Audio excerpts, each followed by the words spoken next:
Tujuan dari Hasbara ini 3. Yang pertama membentuk opini. Yang kedua mengendalikan berita-berita yang negatif ya, dan mengembangkan serta menampilkan berita-berita positif mengenai apa yang dilakukan Israel. Termasuk diantaranya memoles kejahatannya dalam penampilan yang begitu menarik.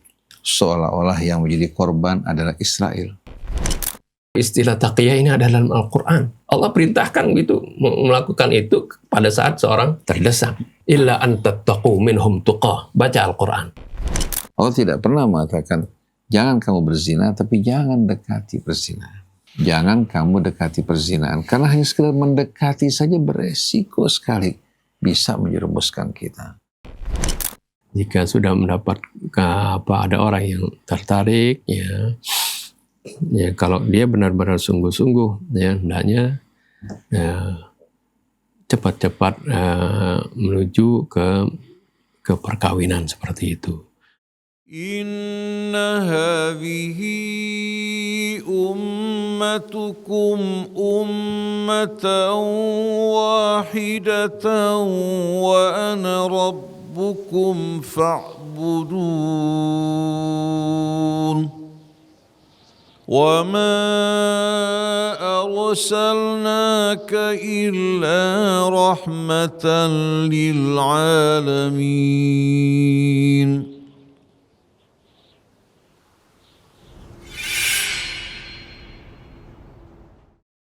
Bismillahirrahmanirrahim. Alhamdulillahirabbil alamin. Allahumma shalli ala Muhammadin wa ali Muhammad. Assalamualaikum warahmatullahi wabarakatuh. Assalamualaikum. Sahabat Ummatan Wahidah, dimanapun antum berada, semoga senantiasa dalam lindungan dan rahmat Allah Subhanahu wa Ta'ala. Alhamdulillah, kita berjumpa kembali dalam acara kita Dialog di Bawah Naungan Al-Quran. Mari sama-sama kita buka dengan membaca Ummul Quran. A'udzu billahi minasy syaithanir rajim. Bismillahirrahmanirrahim. Alhamdulillahi Rabbil Alamin. Ar-Rahmanir Rahim. Maliki Yaumiddin. Iyyaka na'budu wa iyyaka nasta'in. Ihdinas siratal mustaqim. Siratal ladzina an'amta 'alaihim. Ghairil maghdubi 'alaihim waladdallin. Amin, amin ya rabbal alamin. Sebelum kita memulai majelis kita, jika antum semua mendapatkan manfaat dari channel ini, jangan lupa share, like, dan subscribe. Hamzah, di tengah meningkatnya eskalasi konflik Iran-Israel-Amerika ini, yang diiringi perang narasi di media global dan media sosial oleh Zionis, serta munculnya kembali polarisasi berbasis mazhab di ruang publik. Nah, bagaimana cara membentengi dan menguatkan Indonesia, khususnya umat Islam, dari pengaruh strategi komunikasi dan operasi informasi global, yaitu Hasbara, yang diduga memanfaatkan media, tokoh opini, NGO, program akademik, serta isu mazhab untuk membentuk opini publik dan memecah belah sikap umat. Bismillahirrahmanirrahim. Alhamdulillahirabbil alamin. Allahumma shalli ala Muhammadin wa alihi wa sahbihi wa barik wa sallim. Amma ba'du. Kata Hasbara dalam bahasa Ibrani berarti menjelaskan. Dan Hasbara ini merupakan badan propaganda Israel untuk mempromosikan citra positif, kebaikan, kebenaran yang dilakukan oleh pihak Israel. Dan mendistorsi semua berita-berita yang terkait dengan kejahatan yang dilakukan oleh Israel. Dan tujuan dari Hasbara ini 3. Yang pertama membentuk opini.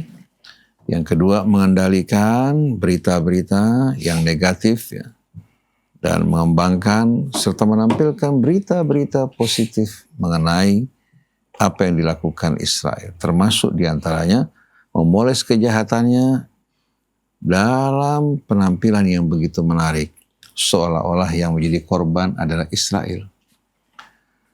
Nah, yang ketiga adalah mendistorsi berbagai macam narasi yang terkait dengan kejahatan Israel, membaliknya mengubah Israel merupakan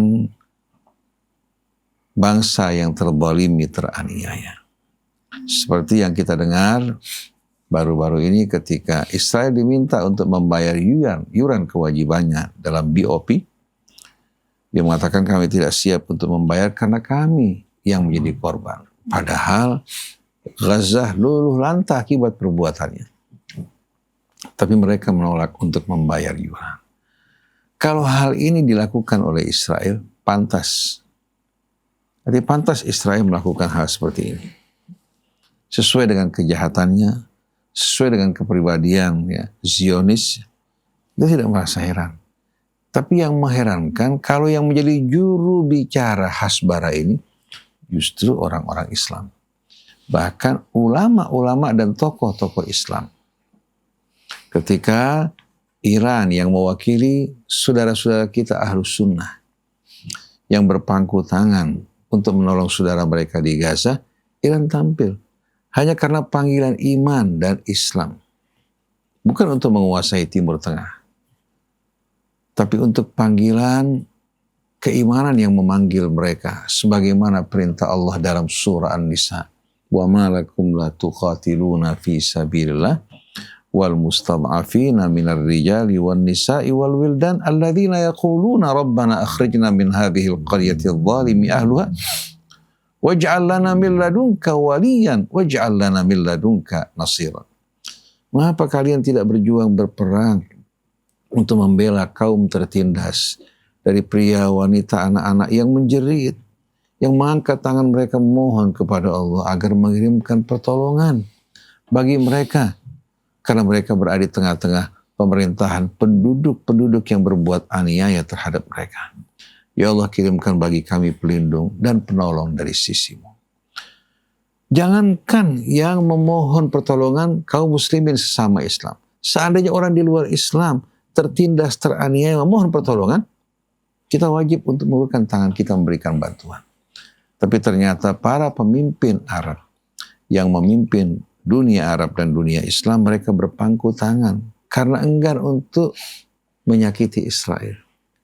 Karena enggan untuk melakukan perbuatan-perbuatan yang membuat Israel dan Amerika marah. Iran mengulurkan bantuannya. Dengan sebab ini Iran dicerca, dicaci, dimaki, dibusukkan, dan difitnah. Nah, yang menyedihkan ternyata sebagian ulama bukan hanya tidak mengulurkan bantuan, bukan tidak mendorong bahkan untuk memberikan bantuan, malah mereka berusaha untuk menghalang-halangi Iran yang memberikan bantuan untuk saudara-saudara mereka Ahlus Sunnah. Lalu mereka mengatakan bahwa peperangan antara Iran dan Israel itu hanya merupakan drama. Bom yang dijatuhkan, rudal-rudal yang dikirimkan, semua itu ditujukan ke tempat-tempat yang kosong yang tidak berpenghuni. Padahal mata dunia semua menyaksikan apa-apa yang dilakukan Iran untuk membela saudara-saudara mereka. Bukan karena panggilan, kekuasaan, atau nafsu untuk melakukan perluasan dan ekspansi, tapi karena seruan dan panggilan Allah. Dengan sebab ini Iran dimusuhi, diperangi. Kalau seandainya Iran kompromi dan bersama Amerika, maka yang akan menjadi nomor satu di Teluk bukan Saudi Arabia, bukan Emirat Arab, tapi Iran. Sebagaimana pada masa Syah Iran dulu, Iran merupakan pemimpin negara Teluk yang ditakuti dan dihormati, dan menjadi negara terkuat nomor 4 di dunia pada saat itu. Tapi ketika Iran berubah majikan dari Amerika Zionis, lalu menjadikan Allah dan Rasulnya sebagai ikutan mereka, langsung diperangi bersama-sama, ternyata bukan hanya oleh Amerika, bukan hanya oleh Zionis, bahkan negara-negara Arab ikut memeranginya bersama-sama. Betapa menyedihkannya, betapa memilukan keadaan ini. Jadi kesimpulannya, Hasbara merupakan satu badan propaganda Israel yang dibentuk untuk melakukan pembentukan opini, pengendaliannya, begitu juga mendistorsi segala hal-hal yang berhubungan dengan citra negara Israel hingga bisa diterima oleh publik internasional. Sedangkan mereka-mereka, para ustadz, para tokoh masyarakat yang terlibat di dalamnya, mereka orang-orang yang menerima bayaran untuk melakukan semua ini dan kehilangan nurani mereka. Wallahu a'lam. Bismillahirrahmanirrahim. Alhamdulillahirabbil alamin. Allahumma shalli wa sallim ala sayyidina Muhammadin wa ala ali sayyidina Muhammad. Memang untuk menghadapi berbagai tantangan saat ini, terutama tantangan dari media, ini adalah merupakan sebenarnya media ini adalah senjata yang digunakan oleh orang-orang yang berkepentingan sesuai dengan keinginannya. Begitu juga serangan-serangan terhadap Islam juga bukan hanya dalam bentuk peperangan, tapi yang lebih dahsyat adalah melalui media ini. Sebenarnya kita sudah diperintahkan oleh Allah Subhanahu wa Ta'ala untuk menghadapi serangan dari musuh Islam itu dengan, yaitu kita memiliki kemampuan untuk menangkalnya. Wa'iddu lahum mastata'tum min quwwatin wa min ribatil khairi turhibuna bihi aduwallahi wa aduwakum. Wa'iddu lahum, persiapkanlah untuk menghadapi mereka, ini para musuh-musuh Allah dan musuh kalian. Itu mastata'tum min quwwah, apa saja yang kalian mampu dari berbagai kekuatan. Min quwwatin di sini dalam bentuk nakirah, arti berbagai macam kekuatan. Nah, kekuatan ini di setiap zaman berbeda-beda. Kalau dulu mungkin di zaman Rasul, kekuatan itu dalam bentuk misalnya panah seperti itu, tombak, pedang. Ya, sampai Rasulullah katakan, ala innal quwwata ar-ramyu. Itu memang pada saat itu, dan justru apa yang diucapkan Rasul ini relevan di zaman dahulu, di mana panah itu menjadi kekuatan yang sangat hebat. Ya, kalau zaman sekarang juga, itu arti ar-ramyu itu sesuatu senjata yang bisa dilempar, dilontar.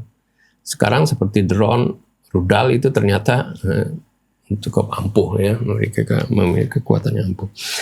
Dan juga kekuatan seperti sekarang, kalau sekarang ini seperti kekuatan media. Jadi umat Islam seharusnya juga kuat dalam masalah ini.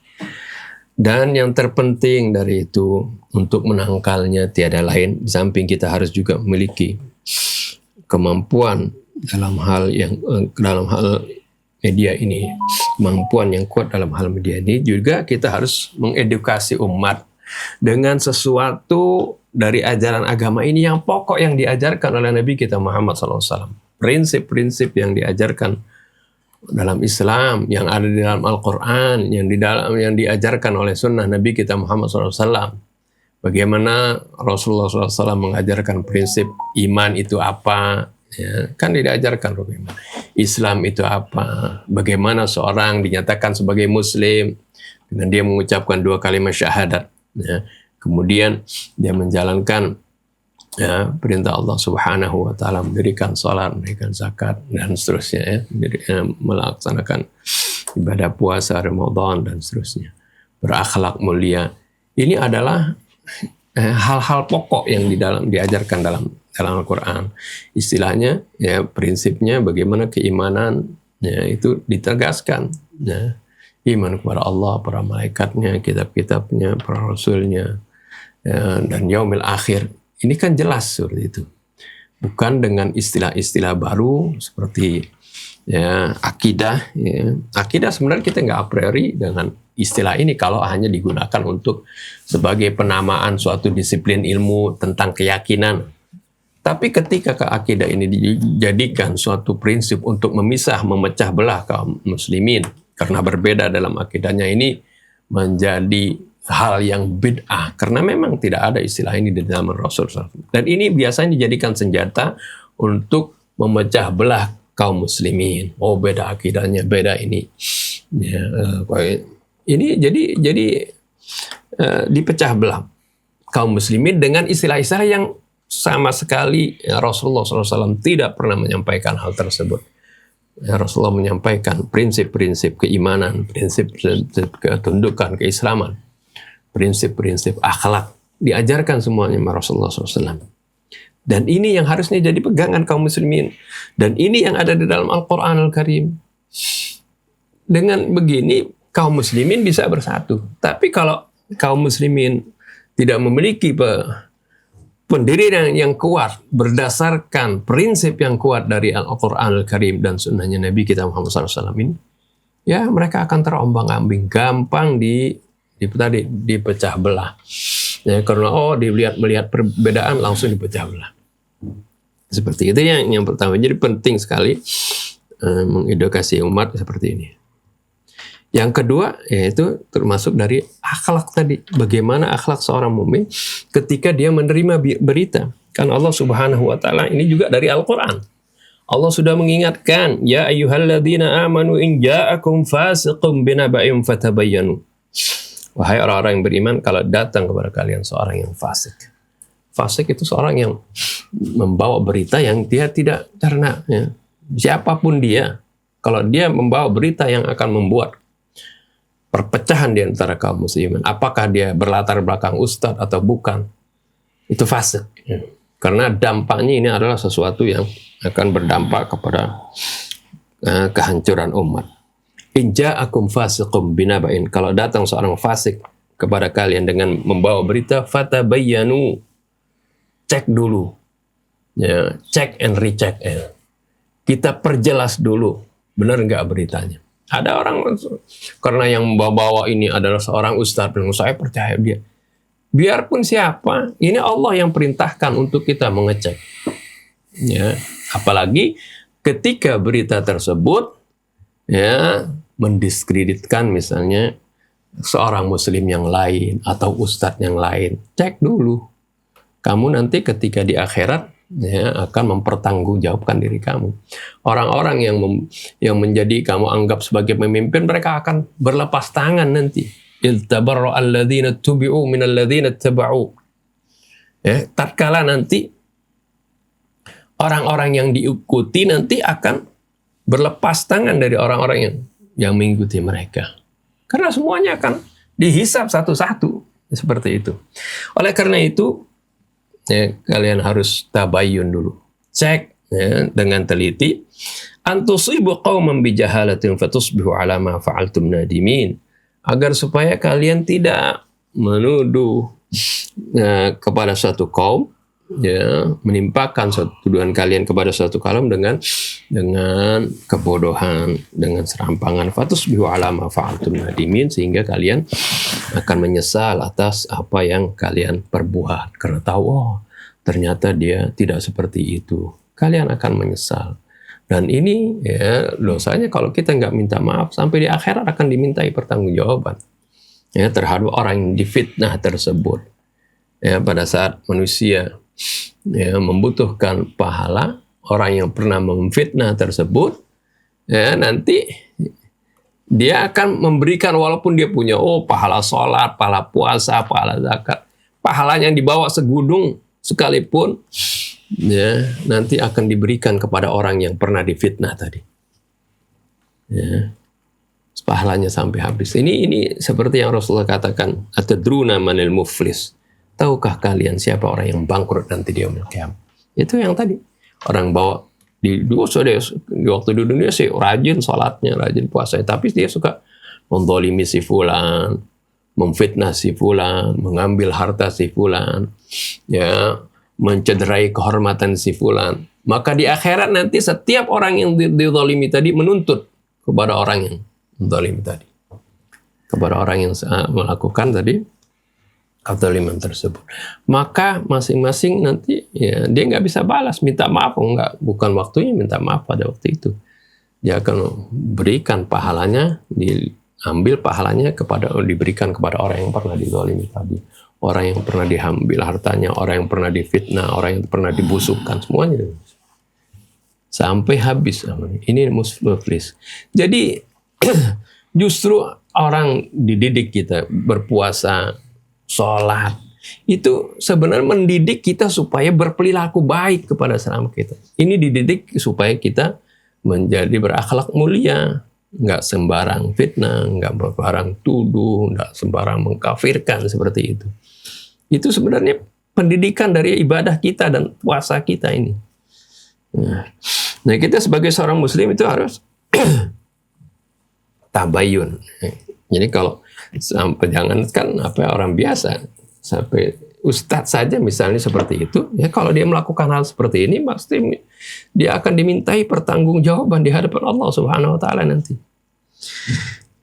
Ini juga mengenai tabayun dan juga akhlak yang baik. Kita harus memiliki husnudzon ya, terhadap saudara kita yang muslim.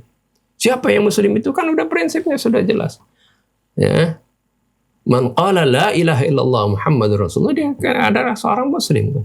Keimanannya ya urusan dia dengan Allah Subhanahu wa taala. Nah, keislamannya, keimanannya dia kan akan kelihatan nanti dengan perbuatan. Iman seorang itu adanya di dalam hati. Kita nggak bisa menjudge seorang, oh kamu bohong. Apalagi sering tuduhan-tuduhan kepada manusia bilang, oh taqiyah seperti itu. Ini kan berbohong hati orang, siapa yang tahu? Kok menuduh tidak yang su'udzon seperti itu? Padahal istilah taqiyah ini ada dalam Al-Quran. Ya. Allah perintahkan gitu melakukan itu pada saat seorang terdesak. Illa an tattaqu minhum tuqah. Baca Al-Quran. Makanya kadang-kadang orang awam dicekokin dengan berita-berita yang membusukkan suatu kelompok lain tanpa dijelaskan dalam Al-Quran seperti apa. Padahal ini ada istilah ini dalam Al-Quran ada. Silakan bagi orang yang pernah mendengar kata ini, silakan tanya kepada ustadznya, ada nggak dalam Al-Quran? Tolong dia menjelaskan dari Al-Quran. Bagaimana Ammar bin Yasir pernah ketika diadab, ketika orang tuanya, ayah ibunya dibunuh di depan matanya. Kemudian Ammar bin Yasir dipaksa untuk menyebut Tuhan mereka, Hubal, ya, supaya menyebut, ya, mengakui ketuhanan berhala mereka. Akhirnya terpaksa Ammar bin Yasir mengucapkan hal tersebut, ya, padahal hatinya tidak. Jadi dia menyembunyikan keimanan, menampakkan kekafiran. Ini namanya taqiyah. Terus setelah itu, setelah akhirnya dia dibebaskan karena dia sudah mengucapkan kalimat tersebut, dilepaskan. Setelah dilepaskan, Ammar bin Yasir menghadap kepada Rasulullah dengan menangis, ya Rasulullah, Ammar aku ini sudah celaka, aku sudah menyebut Tuhan mereka karena aku dipaksa. Terus turun ayat firman Allah Subhanahu wa taala, illa man ukriha wa qalbuhu mutmainnun bil iman. Ya. Bagaimana itu diperbolehkan ketika seorang tetap hatinya di dalam keimanan. Ini sampai Rasulullah katakan, hai Ammar, kalau kamu dia paksa lagi kamu untuk mengatakan Tuhan mereka, ucapan lagi seperti itu. Sampai seperti itu. Ini kata taqiyah yang disebutkan Allah Subhanahu wa taala, illa an tattaqu minhum tuqah. Ya, jadi kadang-kadang orang awam dibodoh-bodohin oleh ustadz yang memiliki niat yang busuk, ya, karena kebencian kepada satu kaum.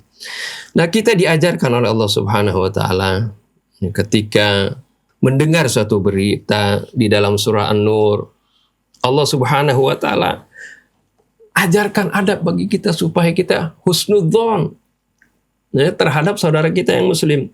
Laula idh sami'tumuhu dhannal mu'minuna wal mu'minatu bi anfusihim khaira wa qalu hadza ifkum mubin.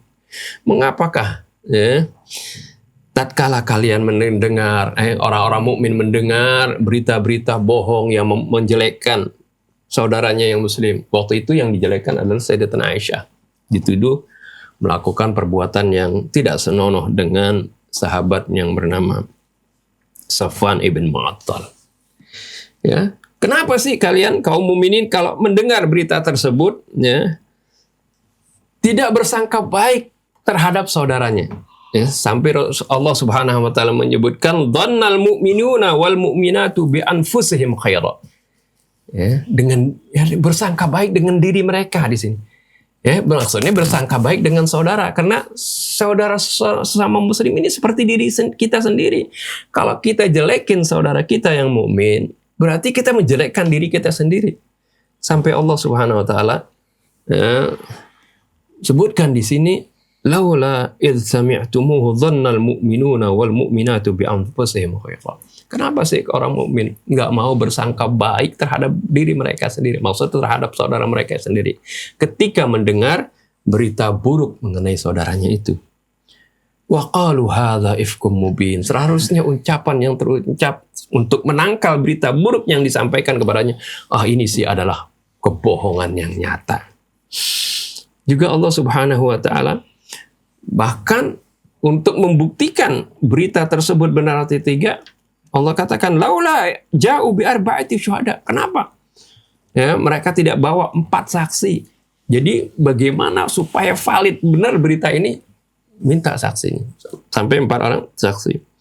Fa idz lam na'tu bisyuhada'i fa ulaika indallahimul kadzibun. Kalau mereka nggak bisa mendatangkan saksi tersebut, maka mereka adalah orang-orang yang berdusta. Di sisi Allah mereka ditulis sebagai orang-orang yang berdusta. Orang yang berdusta itu ya, tempatnya tidak lain neraka. Terus juga Allah sebutkan dalam surah An-Nur ayat 15, "Idz talaqawnahu bi alsinatikum wa taquluna bi afwahikum alaysa lakum bihi ilm."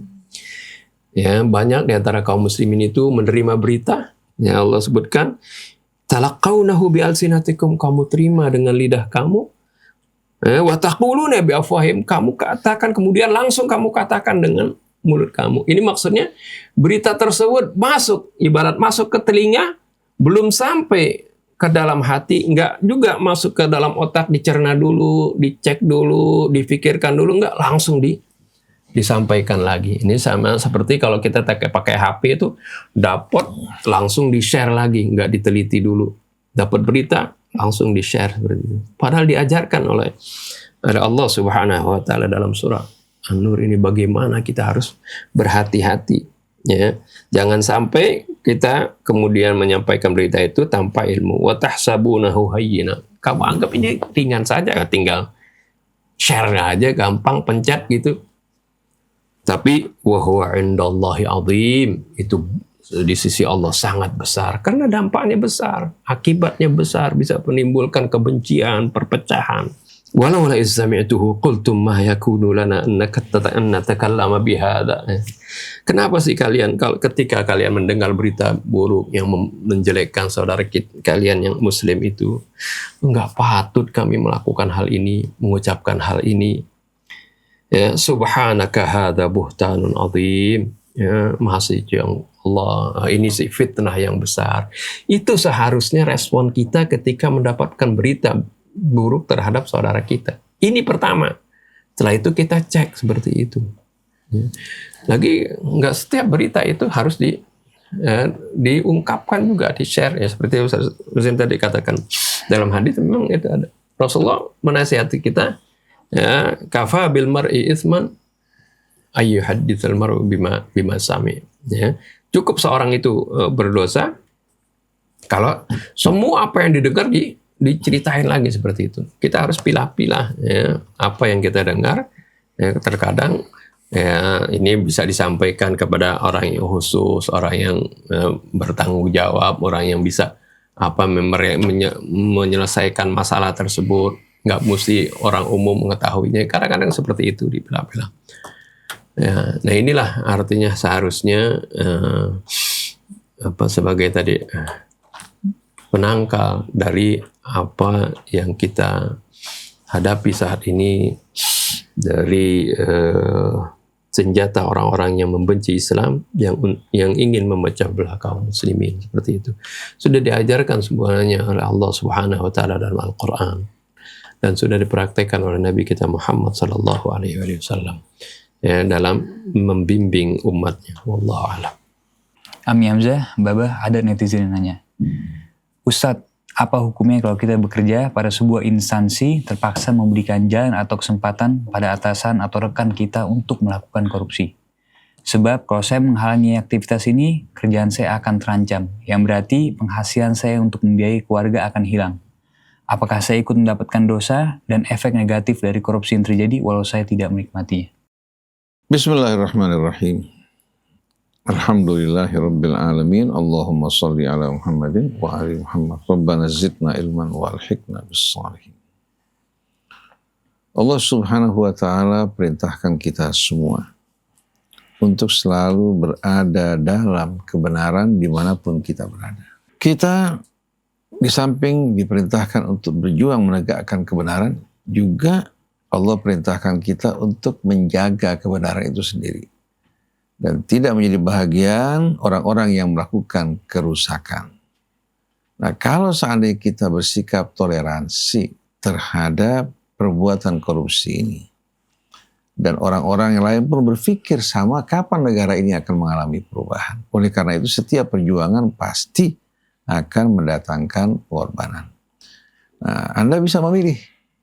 Seandainya Anda melihat perbuatan korupsi ini yang dilakukan oleh atasan bisa saja, atau teman ya, memohon bantuan dari Anda untuk melakukan, maka Anda orang yang merugi.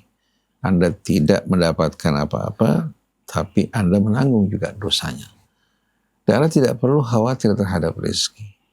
Insya Allah sikap Anda yang benar ini akan mendapatkan keridhaan Allah. Allah berikan bagi Anda justru tempat yang lebih baik lagi. Mungkin dalam pekerjaan Anda akan mendapatkan kepercayaan lebih karena sikap jujur Anda. Atau Allah pindahkan Anda ke tempat lain yang lebih baik lagi. Ketahuilah bahwa rezeki bukan di tangan satu perusahaan atau di tangan junjungan majikan kita, tapi rezeki di tangan Allah. Ini yang harus kita yakini hingga kita mampu untuk melakukan perubahan di tengah-tengah negara kita, bangsa kita.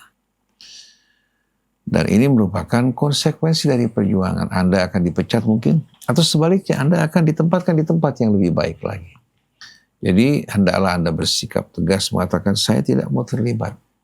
Saya tidak mau menjadi bahagian dari perbuatan dosa yang saya harus tanggung di akhirat, sedangkan saya dalam kehidupan dunia tidak sama sekali dapat menikmatinya karena semua itu merupakan perbuatan yang menimbulkan keraguan, kegelisahan di hati.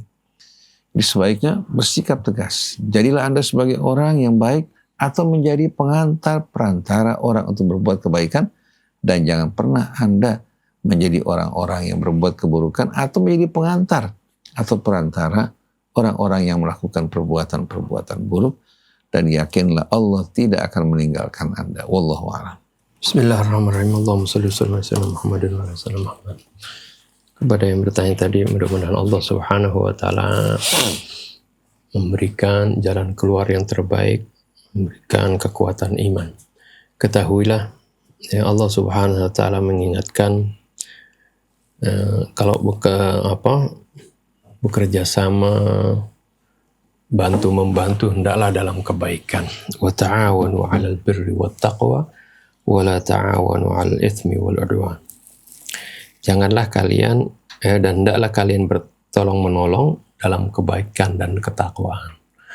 Kalau untuk pekerjaan-pekerjaan yang baik, saling tolong menolong, nah itu yang dianjurkan. Tapi kalau melaksanakan suatu pengkhianatan, korupsi, dosa, dan permusuhan, maka itu diharamkan oleh Allah Subhanahu wa taala, wala ta'awanu 'alal itsmi wal 'udwan. Janganlah kalian saling tolong-menolong dalam dosa dan permusuhan. Nah, ini menjadi prinsip. Dan sebenarnya kalau seorang yang bekerja di suatu instansi sebagai karyawan kah atau staf kah, kemudian dia menjalankan prinsip-prinsip dan akhlak-akhlak Islam, prinsip-prinsip Islam dan akhlak-akhlak Islam, ini sebenarnya antum ini juga sebagai pendakwah. Ya, pendakwah itu bukan hanya para dai, para ustadz yang berceramah ya, di podium-podium seperti itu.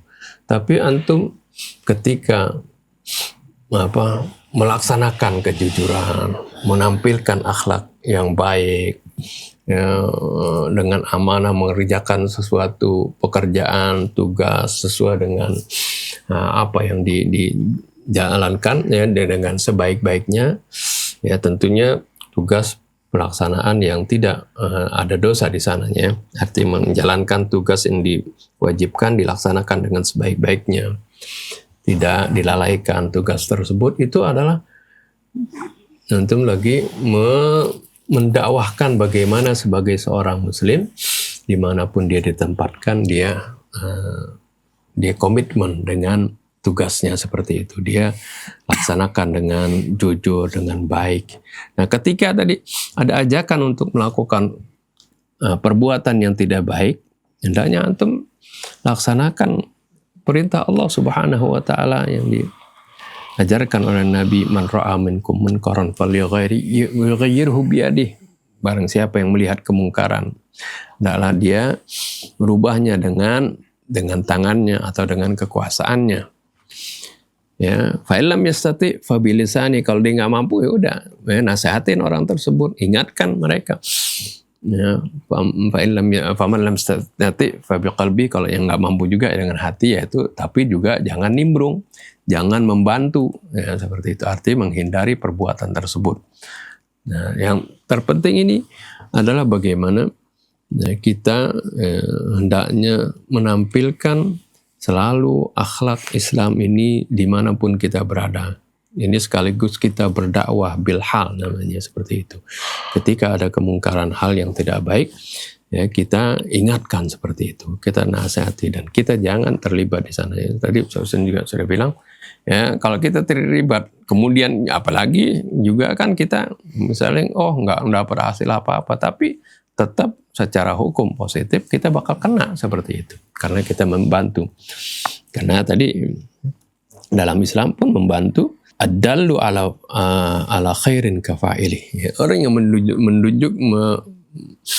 menunjuki, ya, membantu orang untuk melaksanakan kebaikan, dia seperti orang yang mengerjakannya. Begitu juga kalau dia menunjukkan kepada perbuatan yang buruk, itu juga sama seperti itu, dia akan mendapatkan dosanya.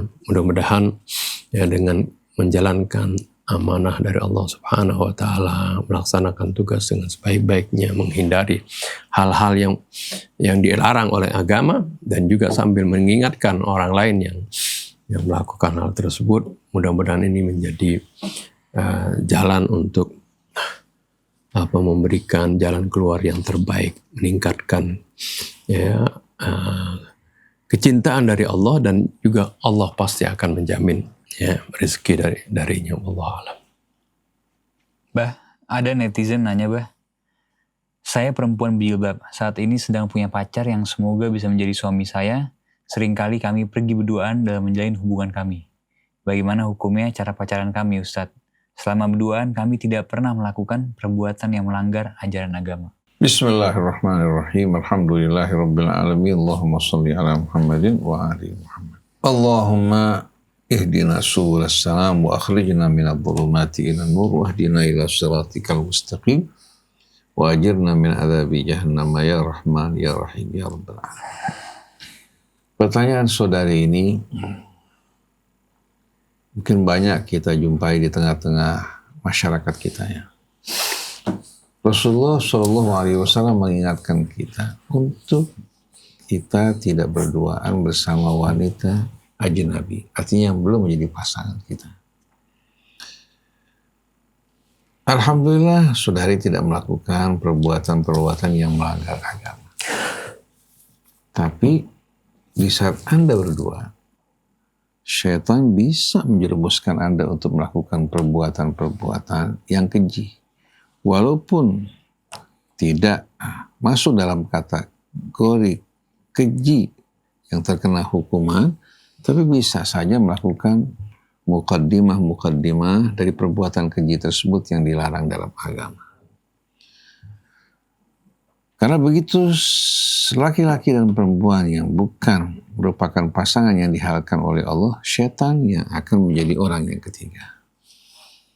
Oleh karena itu, kalau Anda harus keluar, hendaknya ajak keluarga dari pihak perempuan, ya, laki-laki dari pihak perempuan yang mendampingi Anda untuk berjalan. Mungkin akan mengatur sesuatu atau membeli sesuatu, ya, yang digunakan untuk persiapan perkawinan. Tapi hendaknya apa? Wanita didampingi oleh saudara laki-lakinya atau ayahnya, ya, yang merupakan muhrimnya untuk berjalan bersama-sama hingga syaitan tidak menjadi yang ketiga. Ini penting untuk kita jaga, karena kalau seorang sudah melakukan perbuatan yang salah akan timbul penyesalan di hati. Dan ditakutkan juga akan menodai kesucian rumah tangga yang kita akan bangun berikutnya. Jadi saudari jaga betul-betul kesucian hubungan Anda bersama laki-laki yang siap untuk menjadi suami Anda. Kemudian mohon pada Allah Subhanahu wa Ta'ala untuk memudahkan, menyempurnakan, ya, menuju perkawinan yang Allah ridhai kalau memang dia merupakan pasangan yang Allah ridhai. Dan dalam keluar, hendaknya Anda minta saudara laki-laki atau paman atau ayah untuk berjalan bersama-sama demi menjaga agar tidak disusupi oleh syaitan yang mampu untuk apa? Masuk melalui darah kita mengirimkan bisikan-bisikan yang amat berbahaya. Oleh karena itu, Allah tidak pernah mengatakan jangan kamu berzina, tapi jangan dekati perzinahan. Jangan kamu dekati perzinahan, karena hanya sekedar mendekati saja beresiko sekali bisa menjerumuskan kita. Dan kita semua sama-sama tahu bagaimana kita bukan orang-orang yang imun, ya, dari gangguan dan godaan syaitan. Semoga Allah melindungi kita semua, melindungi Anda, dan Allah Subhanahu wa Ta'ala memberikan pasangan yang Allah ridhai dan anti juga ridhai.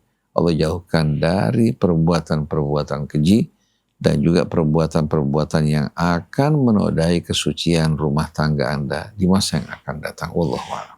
Bismillahirrahmanirrahim. Allahumma shalli wa sallim ala sayyidina Muhammadin wa ala ali sayyidina Muhammad. Memang di negeri kita ini seolah-olah ngetren gitu, hubungan pernikahan itu didahului dengan pacaran seperti itu. Ta'aruf, berkenalan boleh saja, tapi ketika bertemu kemudian berdua-duaan itulah yang dilarang. Ya. Allah Subhanahu wa Ta'ala sudah mengingatkan kita, wala taqrabuz zina innahu kana fahishatan wa sa'a sabila. Allah melarangnya di sini tidak dengan bentuk wala taznu, ya, walaupun ada di ayat yang lain seperti itu. Tapi di sini sebagai pencegahan, Allah paling tahu bagaimana daya tarik antara wanita dan pria ini begitu dahsyat. Ya, oleh karena itu Allah ingatkan wala taqrabuz zina, jangan kalian mendekati perzinahan seperti itu.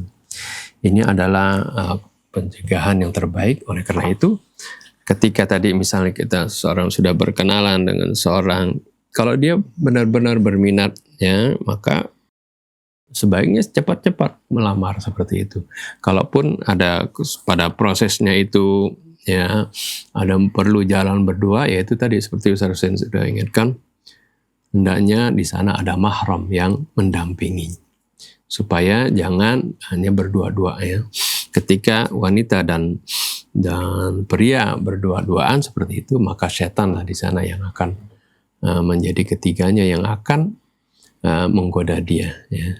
Dan setan ini memiliki cara yang bermacam-macam, ya. Sampai Rasulullah katakan, inna syaitana la yajri min ibni adam majrad dam. Sungguhnya setan itu bisa masuk ke dalam aliran darah manusia. Jadinya bagaimana dia akan membujuk, ya, dua pasangan ini bisa, ya, melakukan hal-hal yang dimurkai oleh Allah Subhanahu wa Ta'ala. Oleh karena itu, ya, jika sudah mendapat ada orang yang tertarik, ya, kalau dia benar-benar sungguh-sungguh, ya, hendaknya cepat-cepat menuju ke perkawinan seperti itu. Minta ke orang tuanya dan yaitu kata buru-buru menikah seperti itu dengan pasangan tersebut. Insya Allah Allah Subhanahu Wa Taala akan memberikan keberkahan, kehidupan yang